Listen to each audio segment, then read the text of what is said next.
আমাদের মন খারাপ হলে আমাদের বন্ধুরা আমাদের মন ভালো করে। আল্লাহ রাসূল সাল্লাল্লাহু আলাইহি ওয়াসাল্লামের বন্ধু কে? আল্লাহ রাসূল সাল্লাল্লাহু আলাইহি ওয়াসাল্লামের যখন মন খারাপ হতো স্বয়ং আল্লাহ তাআলা আল্লাহ রাসূলের মন ভালো করে দিত। সুবহানাল্লাহ। আসতে পড়ে সুবহানাল্লাহ বললে লাভ আছে না? একবার সুবহানাল্লাহ বললে আকাশের জমিনের মাঝখানের যত গ্যাপ, ফাঁকা জায়গা, এই পুরো ফাঁকা জায়গাটাতে সওয়াব দিয়ে পরিপূর্ণ করে আল্লাহ আপনার আমলনামায় ঢুকিয়ে দেয়। এই যে এখন আওয়াজ করে কয় সুবহানাল্লাহ, সওয়াবের কথা শুনছে? খুব চালাক টাঙ্গাইলের লোকজন। সওয়াব আছে যেখানে আমরা আছি। সূরাতুদ দুহা মোটিভেশনাল সূরা। আল্লাহ রাসূল সাল্লাল্লাহু আলাইহি ওয়াসাল্লামের বড় মন খারাপ। রাসূল সাল্লাল্লাহু আলাইহি ওয়াসাল্লামের মন খারাপ আল্লাহ সহ্য হচ্ছে না, তাই রাসূল সাল্লাল্লাহু আলাইহি ওয়াসাল্লামের মন ভালো করে দেওয়ার জন্য আল্লাহ একটা সূরা নাজিল করলেন। সূরাটার নাম সূরাতু আদ-দুহা। এই সূরার কেন্দ্রীয় আলোচ্য বিষয় হচ্ছে মুমিন কখনো হতাশ হয় না, মুমিন কখনো নিরাশ হয় না, মুমিন কখনো হাল ছেড়ে দেয় না।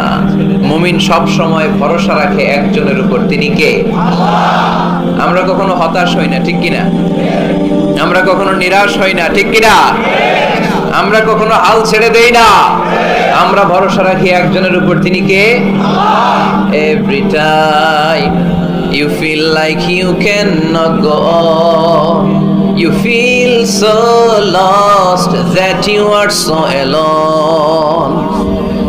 Don't despair and never lose hope, 'cause Allah is always by your side. Inshallah, পড়েন, Inshallah, Inshallah, you'll find your way.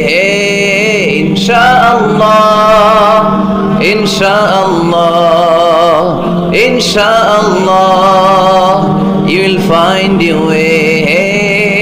সুবহানাল্লাহ পড়েন। আমাদেরকে রাস্তা দেখায় কে?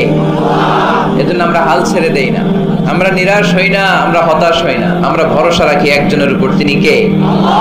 হ্যাঁ, এটা ঠিক। মাঝে মাঝে আমাদের জীবনে বিপদ আসে, পরীক্ষা আসে, মুসিবত আসে, এগুলো আসে আমাদেরকে শক্ত করার জন্য, ঠিক কিনা? আমাদের কোমরকে সোজা করার জন্য, আমাদের পায়ের নিচের মাটিকে শক্ত করার জন্য, প্রতিকূল পরিবেশে কি করে বীর দর্পে দাঁড়িয়ে থাকতে হয়, নিজের অস্তিত্বের প্রমাণ দিতে হয়, সেটা শিক্ষা দেবার জন্য। এজন্য মুমিনের হারাবার কিছু নেই। লা তাইয়াসু